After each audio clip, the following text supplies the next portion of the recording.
دسو جی، چار ٹانگوں والا جانور گھوڑا حیوان وہ کیوں پانی کے اندر کودا؟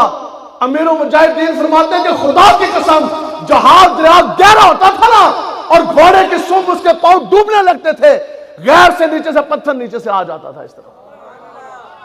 ایک گھوڑے نو بھی پتہ ہے کہ وفا کرو مالک دے نال تے مالک ڈوبن نہیں دین دے۔ گھوڑا اپنا پیر پائے دریا دجلہ میں تو حضور اس کو نہ ڈوبنے دے۔ تو آج کا یہ لبیک کا نعرہ لگانے والا یہ حضور کا غلام صادقی سے، وزیر آباد سے، گجرانوالہ سے نکلے حرمت مصطفیٰ کے لیے، پھر گولیاں چلے، شلوں کی بھرمار ہو، دسو جی مالک کہتے تو ہم ڈوبن دیں گے۔ تو یہ وہ بات ہے کہ جن مالکوں کا کام ہم کر رہے ہیں، نہ مالک ہمیں بے آسرا چھوڑتے ہیں اور نہ ہی مالک جون سے ہیں وہ ہمیں کبھی ڈوبنے دیں گے۔ آپ لوگوں نے حضور کے دین کے ساتھ کھڑے ہونا ہے، تحریک لبیک کا آپ نے ساتھ دینا ہے انشاءاللہ، دیں گے جی انشاءاللہ، آپ بالکل قوت کے ساتھ، جرأت کے ساتھ۔ اور یہ جدوں بھی جہاد واسطے تیاری کرنی ہے انشاءاللہ۔ ہم میلادی بھی ہیں، ہمارے ایک ایک خون کے قطرے کے اندر میلاد ہے، ہم میلادی بھی ہیں اور خدا کی قسم ہم پورے پورے جہادی بھی ہیں۔ الجہاد الجہاد الجہاد الجہاد۔ اقبال کہتا ہے سوچا بھی ہے کبھی اے مرد مسلمان تو نے کبھی، اقبال کہتا ہے وہ مسلمانہ کہتے سوچا بھی ہے کہ کیا چیز ہے فولاد کی شمشیر جگردار۔ اقبال کہتا ہے تینوں پتہ ہے کہ وہ فولاد کی جو شمشیر ہے تیز دھاری، تینوں پتہ ہے کہ وہ ہے کیا؟ اقبال کہتا ہے کہ اس بیت کا یہ مصرع اول ہے کہ جس میں پوشیدہ چلے آتے ہیں تو ہیت کے اسرار۔ اقبال کہتا ہے کہ تینوں کہتے موقع ملے نا اور تینوں بیعت ہونے کا بڑا شوق ہے، اقبال کہتا ہے جا پھر کدے حسین کے خادم کے پاس، وہ جیسے تو اس کے ہاتھ میں ہاتھ ڈالے گا۔ اقبال کہتا ہے اس بیعت کا یہ مصرع اول ہے کہ جس میں پوشیدہ چلے آتے ہیں تو ہیت کے اسرار۔ کہتے ہیں حسین کا خادم جب پہلا پیر تینوں پاوے گا نا تو اس رات پاوے گا جو صدق میدان کربلا لے کے جا رہی ہوئے گی۔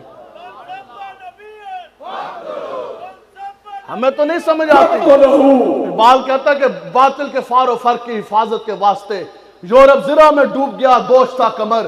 اقبال کہتا ہے کہ یورپ نے تو پوری زندگی انہوں نے ایٹم بم بنائے، بڑے بڑے بم بنائے، بڑی بڑی اٹامک انرجیز وہ انہوں نے بنا لی، پھر وہ بم انہوں نے مسلمانوں کے اوپر برسائے۔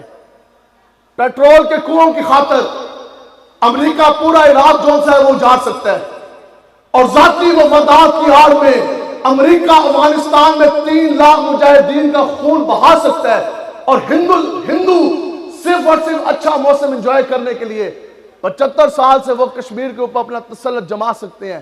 بتاؤ جی کافر اپنی عیاشیوں کے لیے وہ مسلمانوں کا خون بہا سکتا ہے، تو آپ بتائیں کہ ہم حرمت رسول کے لیے کافروں کے ساتھ جنگ کیوں نہیں چھیڑ سکتے؟ اقبال کہتا ہے لیکن ہم بھی یہ پوچھتے ہیں شیخ کلیسا نواز سے۔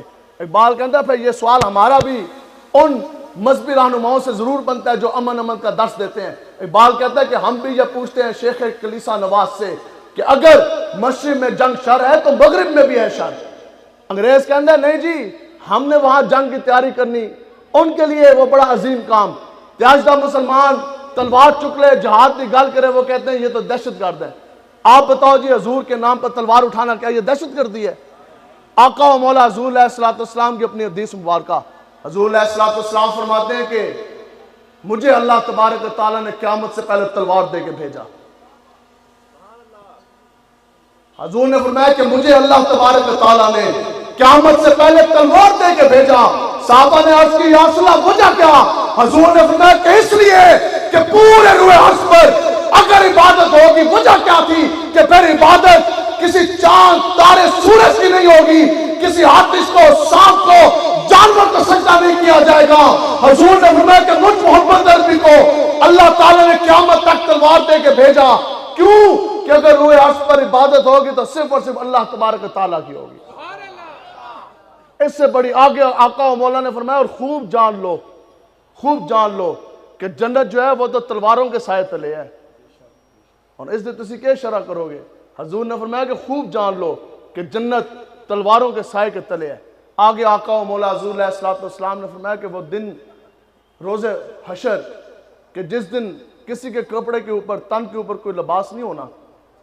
سنے جی جہاد کی برکت، آقا و مولا حضور علیہ السلام نے فرمایا کہ جس انسان نے جس مجاہد نے جہاد فی سبیل اللہ کے لیے تلوار اپنے جسم کے اوپر لگائی، وہ جہاد کے لیے نکلا، آپ نے فرمایا کہ قیامت والے دن رب کی طرف سے اس کو عزت والا لباس پہنا دیا جائے گا۔ آگے حضور علیہ الصلوۃ والسلام نے فرمایا کہ پھر جتنی دیر وہ مجاہد جہاد فی سبیل اللہ میں رہتا ہے، وہ تلوار لٹکائے رکھتا ہے، حضور نے فرمایا کہ پھر تمام فرشتے اس کے لیے رحمت اور مغفرت کی دعائیں مانگتے رہتے ہیں۔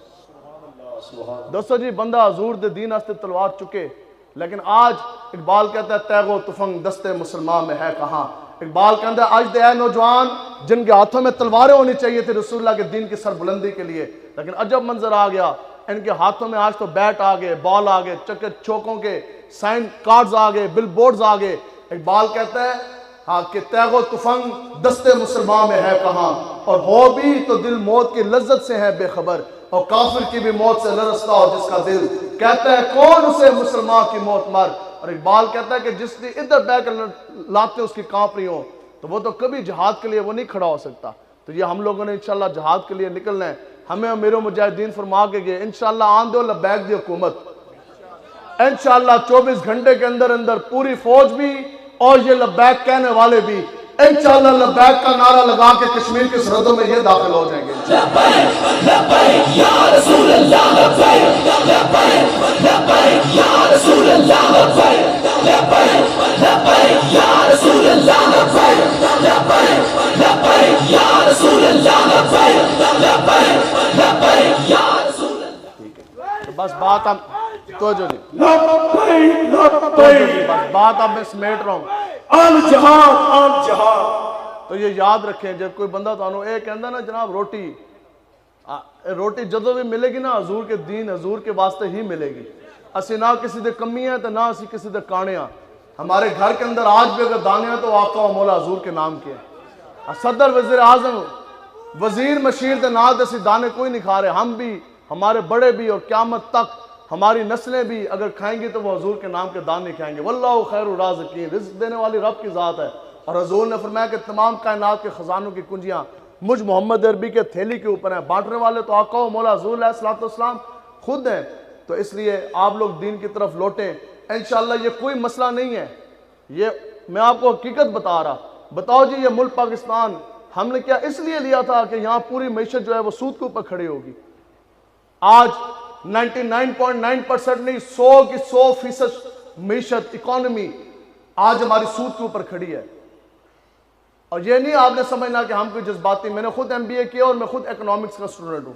اگر آپ نے کوئی معاشیات کا یا کوئی MBA یا BBA، کوئی ACCA ACM میں ICM میں CA، اگر کوئی چارٹرڈ اکاؤنٹنسی والا بیٹھا تو وہ یہ بات بتا سکتا ہے۔ ہمیں یہ ساری ٹرمز آتی ہیں، ہمیں یہ پتہ ہے۔ اور میں نے بندہ کہنے لگا کہ نہیں جی آپ لوگ مولوی ہیں جذباتی تقریریں کرتے ہیں۔ ہم نے کہا ہمیں یہ سارا پتہ ہے، ایسٹس کیا ہیں، GDP کیا ہے، NNP کیا ہے، انفلیشن کیا ہے، بیلنس شیٹ کیا ہے، لیجرز کیا ہیں، یہ ساری ہمیں لائبلٹی، یہ سب کچھ ہمیں پتہ۔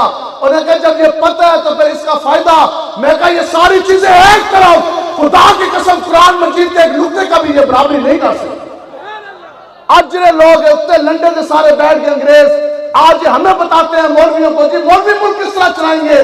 ہم نے کہا یہ بات تو ہم نے کی نہیں، مولویوں نے ملک نہیں چلانا، ملک جب بھی چلائے گا وہ محمد عربی کا چمکتا دین چلائے گا انشاءاللہ۔ رسول اللہ لبیک لبیک لبیک یا رسول اللہ، لبیک لبیک لبیک یا رسول اللہ، لبیک لبیک یا آپ یہ یاد رکھیں دین کبھی بھی ٹرک کی بتی کو نہیں پیچھے لگاتا، کبھی بھی ٹرک کی بتی کے پیچھے آپ کو نہیں لگنے دے گا۔ 75 سال ہو گئے، تبدیلی آ رہی، ایک نے کھایا، دوسرے نے کھایا، تیسرے نے خون نچوڑا، چوتھا اس رفتار سے ہے کہ لوگوں کے گھر 2 وقت کے دانے بھی مہیا کوئی نہیں، لوگ خودکشیاں کرنے کے اوپر موجود ہیں۔ آپ بتائیں جی دین تو یہ ہے کہ حضرت فاروق اعظم وادی تہامہ تو گزرے اور ساتھ آپ کے کچھ صحابہ موجود ہیں، حضرت فاروق اعظم بیٹھ کے نہ رونے لگ گئے۔ انہوں نے پوچھا کہ جناب آپ فاروق اعظم، آپ کے نام سے کفر کامتا ہے اور جس راہ سے آپ گزر جائیں قیامت تک اس راستے سے شیطان بھی پناہ مانگتا ہے، وہ بھی بھاگتا ہے، اور ہم آپ کے ساتھ بڑے سخت مارکوں میں خون ریزی کی جنگوں میں شریک رہے۔ آپ تو ایسے جبل استقامت ہیں کہ آپ کے تو جسم کے اندر کبھی ہم نے یوں لغزش نہ دیکھی۔ عجب منظر ہے، اب تو فتوحات کا سلسلہ جاری، مال غنیمت کے انبار ہیں اور مجاہدین اسلام پوری دنیا میں حضور کے نام کے جھنڈے لہراتے جا رہے، کفر کو وہ ڈھاتے جا رہے۔ آپ کے رونے کی وجہ سمجھ نہیں آئی تو سنو جی، دین کی پاور یہ ہے اسلام کی پاور. تو حضرت فاروق اعظم پتہ آپ نے کیا فرمایا؟ آپ نے فرمایا کہ آج سے کچھ سال قبل مجھے عمر ابن خطاب یاد آ گیا. آپ نے فرمایا کہ یہی وادی تہامہ تھی، میں اپنے باپ خطاب کے ساتھ یہاں سے گزرا اور ہمارے پاس 5 اونٹ تھے. میرے باپ خطاب نے مجھے کہا کہ عمر یہ 5 اونٹ سیدھے کر کے کھڑے کر دے. آپ کہتے ہیں خدا کی قسم عمر تو وہ تھا کہ جس سے 5 اونٹ بھی سیدھے نہ کھڑے کیے جا سکے. پھر میرے باپ خطاب نے مجھے مارا اور میں نے کہنے لگا کہ عمر عربی نسل کا ہو کے اتنے بڑے سردار دا پتر ہو کے تو 5 اونٹ بھی نہیں سیدھے کھڑے کر سکتا. آپ نے فرمایا کہ عمر کی آج بھی ذاتی حیثیت وہی ہے. آپ نے فرمایا یہ تو فقط حضور کے دین کی یہ پاور ہے کہ وہ عمر جو 5 اونٹ سیدھے کھڑے نہ کر سکا. آپ نے فرمایا کہ آج وہ عمر ابن خطاب، آج وہ فاروق اعظم، اور جس نے دنیا کے اندر حق اور باطل کا فرق کر کے بتا دیا. آپ نے فرمایا آج تک تنہا میں امیر المومنین 36 لاکھ مربع میل، لیکن ایک شخص کے اندر یہ جرأت نہیں کہ کسی دوسرے کا رائی کے دانے کے برابر بھی حق جو ہے وہ چھین لے. لبیک لبیک یا رسول اللہ، لبیک لبیک لبیک یا رسول اللہ، لبیک لبیک. آگے بھی پھر یہ اعلان ہوا، یہ ہے اسلامی سلطنت، یہ ہے دین اسلام کی پاور. پھر آپ نے یہ اعلان کیا کہ آج کے بعد اگر فرات کے کنارے کوئی کتا بھی بھوکا مرے گا تو رب کے آگے عمر اس کا بھی جواب دیا ہے. آج ہم نے ملک پاکستان اس لیے لیا. آپ بتائیں جی، آپ سب لوگ ماں بہن بچیوں والے بیٹھے، اس عورت کے بارے میں کیا خیال؟ اس کا کون جواب دے رب کے آگے؟ جو جی ٹی روڈ میں پل کے اوپر کھڑی ہوتی ہے 3 بچیوں کو لے کے اور وہ لوگوں سے مخاطب ہوتی ہے کہ وہ ملک جو تم نے رسول اللہ کے نام پہ لیا تھا، لا الہ الا اللہ کی بنیاد پہ لیا تھا، آج میرے پاس کھانے کے لیے 2 وقت کی روٹی نہیں، یہ بچیاں ان کے دینے کے لیے روٹی نہیں. سب سے مخاطب ہوئی. پھر اس نے خود بھی چھلانگ ماری، اس کی بچیوں نے بھی چھلانگ مار کے خودکشی کی. آگے یہ آج سے 5 دن پہلے حاصل پور، ماں باپ پھولوں کی طرح ان کے بچے جتنے یہ بیٹھے، بالکل 5-5 6-6 سال، ایک بیٹا ایک بیٹی. بتاؤ جی، یہ ملک پاکستان اس لیے لیا تھا. خدا کی قسم ان ماں باپ نے، ماں نے اپنے ایک بچے کو زہر کھلایا اپنے ہاتھ سے، باپ نے اپنے دوسرے بچے کو زہر کھلایا، پھر دونوں خود زہر کھا کے مر گئے. اور کیا جی لکھ کے وہ بندہ گیا، اس کے جی کھان واسطے روٹی کوئی نہیں، اتنے چھت کوئی نہیں، مالک مکان آ جاتا ہے کرایہ لین واسطے اور بجلی کا بل آ گیا 17,500. اس کے روز سے بڑھنا ہے تو بہتر نہیں کہ آج مر جائیے. اور اس باپ کے بارے میں پھر آپ کیا کہیں گے اور رب کو آپ کیا جواب دیں گے؟ لاہور کے اندر 3 بیٹیوں کا باپ ہے، ایک بیٹا، بچیاں اس کی 5ویں 6ویں 7ویں 8ویں پڑھتی ہیں. اس نے اپنی بچیوں کو ذبح کیا. بتاؤ جی، باپ بھاویں پتر 100 بھی ہونا، جو بچی کے ساتھ بیٹی کے ساتھ محبت ہوتی ہے وہ بیٹے کے ساتھ باپ کی کبھی بھی نہیں ہو سکتی. اس باپ نے اپنے ہاتھ سے اپنے بچوں کو ذبح کیا. پھر اس نے یہ رکا لکھا اور اس کہا جی کھانے کے لیے روٹی نہیں ہے، بچیاں میری جوان ہونے کو ہیں. کل جو اس معاشرے کے درندوں نے ان کے بوٹیاں نوچ کے کھانی ہیں، ان کی شہوت کا یہ شکار بنے گی. روز روز جو انہوں نے مرنا، ہم سے تو سب کچھ لے گے اوپر والے حاکم ظالم. تو بہتر ہے اسی آج ہی مار جائیے. پھر جناب پھانسی کا پھندا لگا کے وہ جناب اس پنکھے کے ساتھ جھول کے اس نے اپنی بھی جان دے دی. آج ہم یہ کہتے ہیں کہ ظالم سے حق واپس لینا ہے، اس یتیم بچے کا، اس بھوکے کا. دسو جی، ظالم تو روٹی واپس لے کے اس بھوکے بچوں کو کھلانا، کیا یہ سیاست ہے؟ آج ایسی یہ کہنا ہے جی حضور کا دین ہم نے لے کر آنا ہے. عقیدہ ختم نے بول کے جنہوں نے ڈاکے ڈالے ان کا ساتھ آپ نے نہیں دینا. جو ممتاز حسین قادری کے قاتل ہیں ان کا ساتھ نہیں دینا. آج اگر آپ یہ سمجھتے ہیں نا صادقی میں بیٹھ کے، یا میں یہ سمجھتا ہوں کہ آج ہمارے جیب میں پیسے ہیں اور ہم نے تو کھانا کھا لیا یا ابھی ہم نے رات کا کھانا کھانا ہے، آج وقت ان کے اوپر ہے. خدا کی قسم آج اگر ظالمین کے خلاف آپ نہ کھڑے ہوئے حضور کے دین کے لیے، یہی وقت کل میری اور آپ کی بیٹیوں کے اوپر آنا ہے، یہی وقت ہمارے گھروں کے اوپر آنا ہے. تو اس لیے ہم آپ کو کہہ رہے ہیں آپ دین کے لیے آپ کھڑے ہوں. خدا کی قسم کوئی مسئلہ نہیں ہے. انشاءاللہ تبدیلی ہوتی کیا ہے آپ دیکھیں گے اور حضور کا دین آپ کو دکھائے گا انشاءاللہ. باقی یہ مسئلہ ہی کوئی نہیں ہے. اسلامی حکومت ہو، یہ پیٹرول کا تو لوگ روتے ہیں پیٹرول کے لیے، میں آپ کو حقیقتاً بتا رہا، جو آج چلا گیا نا 350 پہ، اے تسی آن دو لبیک دی حکومت، اسلامی حکومت جے 12 گھنٹے دے اندر 150 دے تھلے نہ آئے تو پھر گل کرے ہو. اور وہ آگے بعد میں میڈیا والے انہوں نے کہا جناب پھر آپ لوگوں کے پاس کوئی ایسا کوئی اللہ دین کا چراغ ہے؟ ہم نے کہا اللہ دین کا چراغ نہیں ہے، رب کا قرآن ہے ہمارے پاس. تو وہ کہتے ہیں جی یہ جو اوپر پر بیٹھے ہیں اسحاق ڈار ہو گئے اور بڑے بڑے اکانومسٹ حفیظ شیخ مفتہ اسماعیل یہ سارے پھر پاگل ہیں اتنے بڑے بڑے یہ ہائیلی کوالیفائڈ. ہم نے کہا خدا کی قسم یہ پاگل لفظ ہلکا ہے, یہ تو اللہ اللہ کے رسول کے دشمن ہے جنہوں نے سودی نظام جو سارا پلانٹ کیا ملک پاکستان میں. زنا چھوٹا گناہ ہے, مفتی صاحب ہمارے امیر صاحب تشریف فرمائیں, زنا چھوٹا گناہ ہے, سود زنا سے کئی گنا بڑا گناہ ہے, شراب چھوٹا گناہ ہے, سود کئی گنا زیادہ گناہ ہے. مفتی کا فتویٰ نہیں, حضور کا اپنا فرمان عالی شان ہے.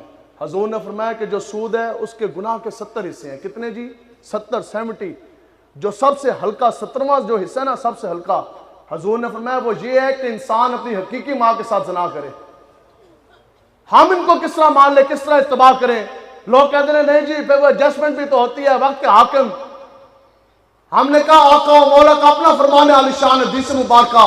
حضور نے فرمایا کہ میں جب معراج کے موقع پر گیا کچھ جہنمیوں سے میرا گزر ہوا, ان کے پیٹ کمڑوں کی طرح گھڑوں کی طرح اتنے بڑے تھے کہ ان کے اندر سانپ جو سے وہ پھیرے تھے, بھرے ہوئے تھے. حضور نے پوچھا یہ کون ہے؟ عرض کی گئی یا رسول اللہ یہ وہ ہیں جو سود کے اندر ملوث تھے.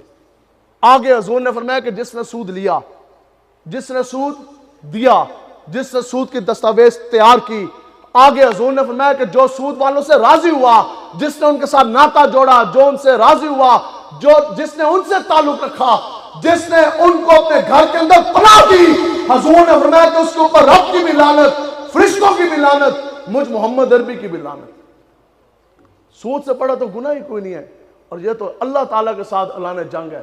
تو آپ یہ نہیں چاہتے کہ سود سے پاک معیشت آئے, تو کون لے کے آئے گا؟ نون والے, پی ٹی آئی والے, کاف والے, جن کو پتہ ہی نہیں اسلام ایمان قرآن ہے کیا. انہوں نے تو منہ دھوندہ نہیں پتا. ان سے ہم پاکیزگاہ کے نا خالی اسی نہ تو پوچھ لئیے جناب دسو طہارت دے تسی مسائل دس دو, ان کو یہ بھی نہیں پتا. تو اس لیے آپ نے تحریک لبیک کا ساتھ دینا ہے. بس بعد میں ختم کرتا ہوں. اور میں نے پوچھن لگے صافی, انہیں کہنے لگے اچھا پر آپ لبیک والوں کے پاس پر ایسا کون سا کلیہ ہے, آپ لوگ جذباتی تقریریں کرتے ہیں. میں کہا اگر آپ دنیاوی لحاظ سے بات کرتے ہیں تو میں نے خود کمیشن کا امتحان پاس کیا اور میں نے 9 سال پولیس سروسز میں بطور انسپیکٹر میں نے خود نوکری کی ہے. میں لائن آفیسر بھی رہا ہوں اور کچھ عرصہ یہاں سیکٹر آفس میں, یہاں گجرانوالہ بھی کچھ دن میری پوسٹنگ رہی ہے. میں ایس او بھی رہا ہوں, سٹاف افسر بھی رہا ہوں, لائن آفیسر بھی رہا ہوں, اور میں M T O headquarter بھی رہا ہوں. ایم ٹی او یہ وہ سیٹ ہوتی ہے کہ جس کے انڈر تمام گاڑیوں کی مینٹیننس اور جتنے بھی فیول کے پی او ایل جو چارجز ہیں اور یہ سارے حکومتی پیٹرول کے کوٹے, ان کے ایڈجسٹمنٹ ٹینڈرز میں خود کرواتا رہا ہوں, بولیاں ہم خود کرواتے رہے ہیں. میں کہا میں آپ کو کیا ہی ہے, یہ جتنے اوپر جتنے بھی آپ کے بیٹھے ان کے سرکاری کوٹے پیٹرول کے آپ بند کر دیں, پیٹرول اگلے دن ہی جو ہے وہ 150 سے نیچے آ جائے گا. حقیقت میں آپ کو بتا رہا, ان کے سرکاری کوٹے آپ بند کر دیں, اور 5.5 لاکھ گاڑیاں ملک پاکستان میں سرکاری ہیں, اور ان کو آپ بیچ دیں, کروڑوں روپے کی ایک ملکیت ہے ایک گاڑی کی, ان کو آپ بیچ دیں تو ملک پاکستان کا کتنا قرض ہوتا جائے گا. انہوں نے کہا جناب پھر تسی کہندے ہو کہ انہاں تو گورنراں تو مشیراں تو ڈی پی او سے, کمشنر سے, ڈی سی او سے اگر ان سے ہم گاڑیاں بھی لے لیں تو پھر یہ کیا کریں گے. ہم نے کہا یہ جو حضور کے یہ ساری امت بیٹھی ہے, جو تاجر حضرات آپ بیٹھے, جو نوکریاں کرنے والے آپ بیٹھے, اور امام مسجد علماء کرام, ہم لوگ حق حلال کی کمائی سے موٹر سائیکل, سکوٹر, سائیکل, چھوٹی بڑی گاڑی ہم لے سکتے ہیں. تو یہ لاکھوں روپے تنخواہ لے کے یہ کیوں نہیں لے سکتے؟ لے سکتے ہیں کہ نہیں لے سکتے؟ آپ کو پتہ ہے کہ جج کی 50 لاکھ روپے ججوں کی تنخواہ ہے. اس دن ایک جسٹس ہے, اس کی جو سی ہے وہ پے سلپ چلی, پینشن جسٹس کی پینشن 18 لاکھ روپے, ریٹائر ہوا جسٹس کی پینشن 18 لاکھ روپے, اور جناب کئی 100 لیٹر جو ہے وہ پیٹرول فری, رہائشیں فری. انہوں نے کہا جناب اچھا آپ کہتے ہیں کہ ہم پیٹرول کے کوٹے لے لیں, تو پھر آپ یہ بتائیں کہ جب لبیک کی حکومت آئے گی, اسلام کا شریعت کا نفاذ ہوگا, تو پھر حکومت کس طرح چلے گی؟ D P O D C او دفتر کس طرح جائیں گے؟ ہم نے کہا 12,000 روپے تنخواہ لینے والا امام مسجد اگر جیل سے پیٹرول ڈلوا کر نماز پڑھانے کے لیے مسجد جا سکتا ہے. مفتی صاحب 15,000 روپے تنخواہ لینے والے جیل سے پیٹرول ڈلوا کر قرآن و حدیث پڑھانے جا سکتے ہیں. یہ تمام نوکری والے, تاجر لوگ, مزدور لوگ, دیہڑی دار طبقے والے سائیکل چلا کر یا حق حلال کی روزی سے تنخواہ سے جیبوں سے پیٹرول ڈلوا کر دکانیں کھولنے کے لیے جا سکتے ہیں. تو پھر بتاؤ کہ کمشنر اور ڈی پی او اور بڑے بڑے یہ وزیر و مشیر یہ جیبوں سے پیٹرول ڈلوا کے دفتر کیوں نہیں جا سکتے؟ جا سکتے ہیں کہ نہیں جا سکتے؟ اچھی بولو جی، جا سکتے ہیں کہ نہیں جا سکتے؟ تو کون انہاں کی بٹھائے گا؟ اتنے جو آپ کچھ اور بیٹھے انشاءاللہ لبیک کی حکومت آن دیو، جب 12 گھنٹے کے اندر انہاں سارے انہوں سے سکوٹر تے نہ بٹھا دیتا تو پھر گال کریں انشاءاللہ۔ لیکن اس کے لیے آپ لوگوں نے ہمارا ساتھ دینا انشاءاللہ۔ ہم نظام مصطفیٰ کے نفاذ کے لیے کھڑے ہوں۔ اللہ تبارک و تعالیٰ سے دعا ہے کہ اللہ تعالیٰ پوری جرات کے ساتھ، پوری قوت کے ساتھ آخری چلنے والی سانس تک ہمیں آقا و مولا کے دین کے ساتھ کھڑے ہونے کی توفیق عطا فرمائے۔ لبیک لبیک یا رسول اللہ۔